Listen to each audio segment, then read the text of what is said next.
Hi there, welcome to Christopher Thunder's Masters of Infarction Tune Shop for motorcycles with carburetors. Now, I thought it was important to make this video because there's too many people on the internet out there that turn the key on their bike and nothing happens. And the first thing they do is they go, "What's wrong? Can somebody help?" Well, yeah, even I've done that when I was younger, so I'm not going to blame anybody for that. It happens. Now, back to the important part of this video, which is to help you help yourself. Most people at my age break it down to three things. You know, if your bike isn't working, you're probably not going to have spark, fuel, or air. And this is all really pretty basic stuff. When it comes down to spark, there's a number of circuit components out there that make your spark work, such as the coils that are inside your engine and the doohickey that spins around with the magnets that create induction and therefore current, and the current flows up through another circuit which boosts the power to the point where it's so intense that it creates a spark. That is basic electronics. That is not the point of this video. This video is to help you get running fast. And if you're willing to take 5 minutes to listen to this video, you might save yourself a lot of time. All right, so back to spark. Now I am reading this through my camera here.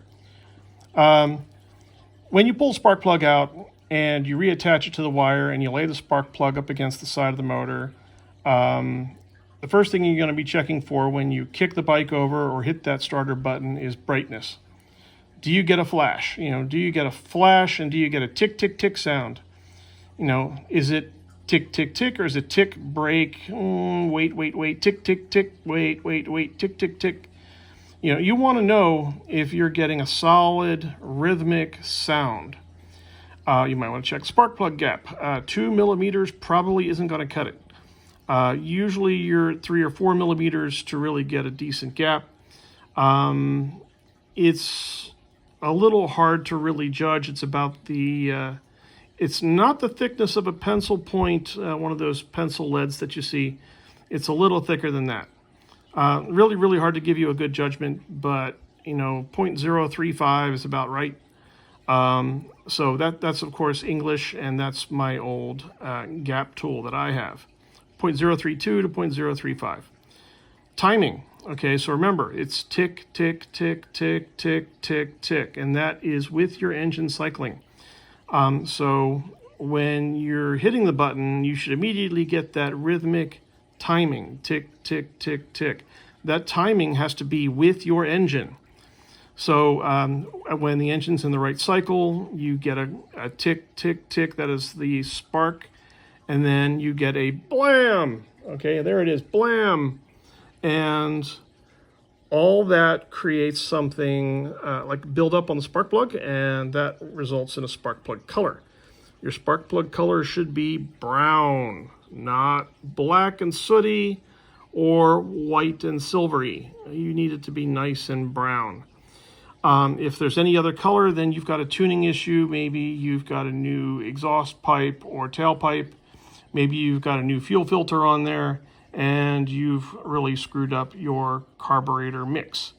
So now back to fuel and air. Now we're going to put these together and we're going to say, look, if you have proper fuel and air and you cycle that through the bike, through the carburetor, you're going to eventually need spark to ignite that, and then you get blam, right?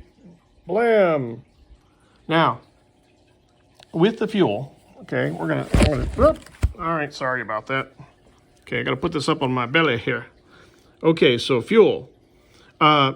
Make sure you open up the fuel cap, okay, because I went through this problem with my KTM where the fuel vent was tied to this long, complex hose system back to a carbon canister behind my butt. And when that carbon canister filled up with gasoline, because I was riding my bike on the track, my bike wouldn't work anymore. So after 3 or 4 jumps, I pulled over with my bike stalled dead on the race course. That sucked. When I opened up the fuel cap, I heard a whoosh, and then suddenly my bike started to run again. Yeah, that's a ventilation problem. Now, fuel flow, petcock. So your petcock probably has a filter on it. And if that filter at the petcock is not, I say, flowing fuel, then you'll get a dripping effect where occasionally you'll get enough fuel into the carburetor, and then when the carburetor uses up that fuel fast enough to empty the fuel line, then your bike will stop again. So make sure your fuel flow at your petcock is good. This brings us to the fuel tube. Most people might yank the fuel tube up near the fuel tank and let the fuel run down into the carburetor to make sure that it's not a petcock problem. So yank the fuel line up near the tank and let the fuel run down into the carburetor and see if it works. Now, there's some things in this list which aren't so critical, but they are important to understand that they do exist. Your fuel float. If your fuel float's not working correctly, say it's an older bike on a carburetor, you might have a float problem, and that might screw up your engine running. That brings us to jets, right? So your float controls fuel through, say, your main jet. You have 2 jets or more. You usually have a slow jet, a main jet, and you have a needle jet. Try to understand how these things work.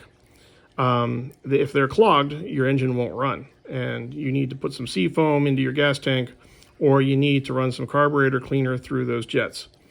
Okay, or you need to take your carburetor apart and take the jets out, which really sucks. Okay, is the mix with air correct? Okay, so that's why we have these two things together. You want to make sure that that is right. If you've been messing with the screws on your carburetor, which is the settings, then you're going to get that wrong. If your needle jet is too high or too low, that's not going to be right. If your needle is shaped incorrectly, that's going to create other running issues. Make sure that you check your slow jet and make sure that your slow jet screw is correct. Okay, so without that being right, you're not going to get your bike started. All right, so now, all that being said, we're down to air. Now remember, air and fuel go together. That's why we have these 2 lines coming together as one, right? So for air, you have to think of this as, front to back kind of thinking. So front might be where the air goes into your bike. Now sometimes that's under my butt. For some people, it's through the side, but you know what? Air has to get in there somehow. Is your air box really open, or is there a little opening about the size of your thumb? I usually open mine a lot greater than the little opening the size of my thumb, because that creates a restriction and that causes the bike to run a little slower. Most bikes have a California standard for how they run. That's emissions and operability, and therefore your air box will have a small opening. Filter. Okay, you need to make sure that your filter is the stock filter for starters.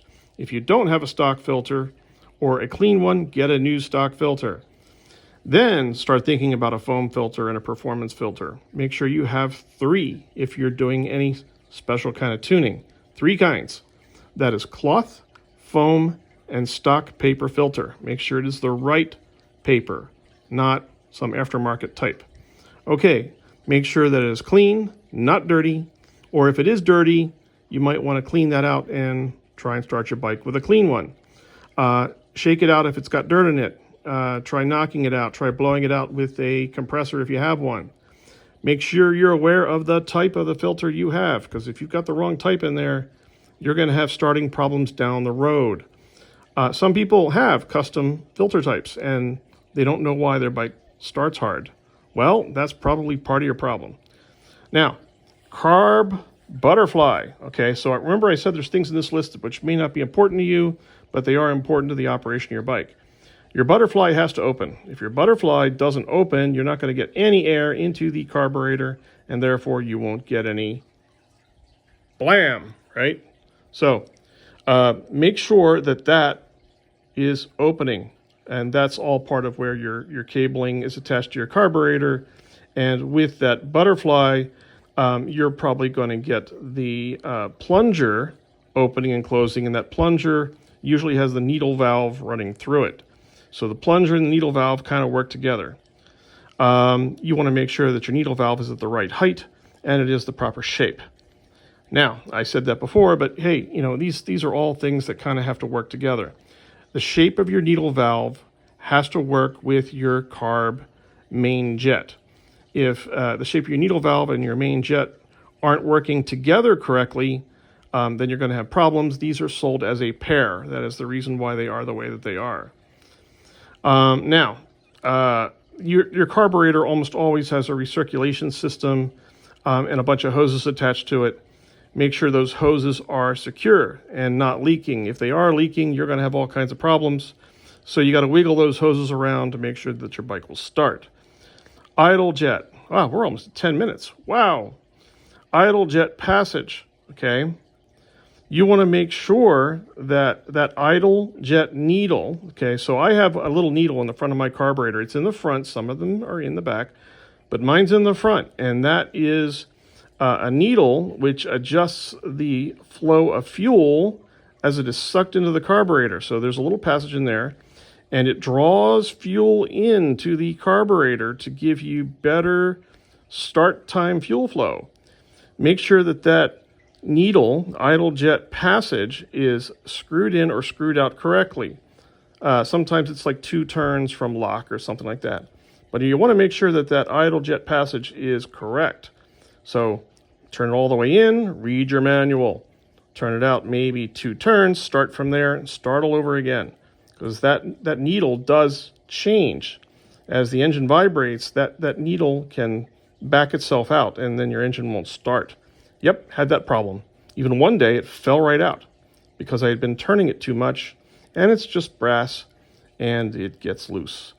Okay, now all that happening, your air passes through your engine valves, which have to open and close to get blam. Okay, there it is. Now, because your engine valves are important, you need to make sure that they're opening and closing correctly so that your fuel air mix makes it to the engine cylinder to get blam. Okay, without the valves opening and closing at the right height, you're going to get all kinds of issues. So make sure that you don't have a cam problem or wear issues in the top of your motor, because if your camshaft is worn out and your valves aren't opening because your camshaft is worn out, or even your rockers are worn out, those valves aren't going to open and you're not going to get blam. Okay, that's 12 minutes. But if you took the time to just quickly look at this list and understand how it works, then you may have figured out what your problem is. So if you have a problem with your carbureted motorcycle and you can't start it, refer to this list, and chances are you'll go, aha!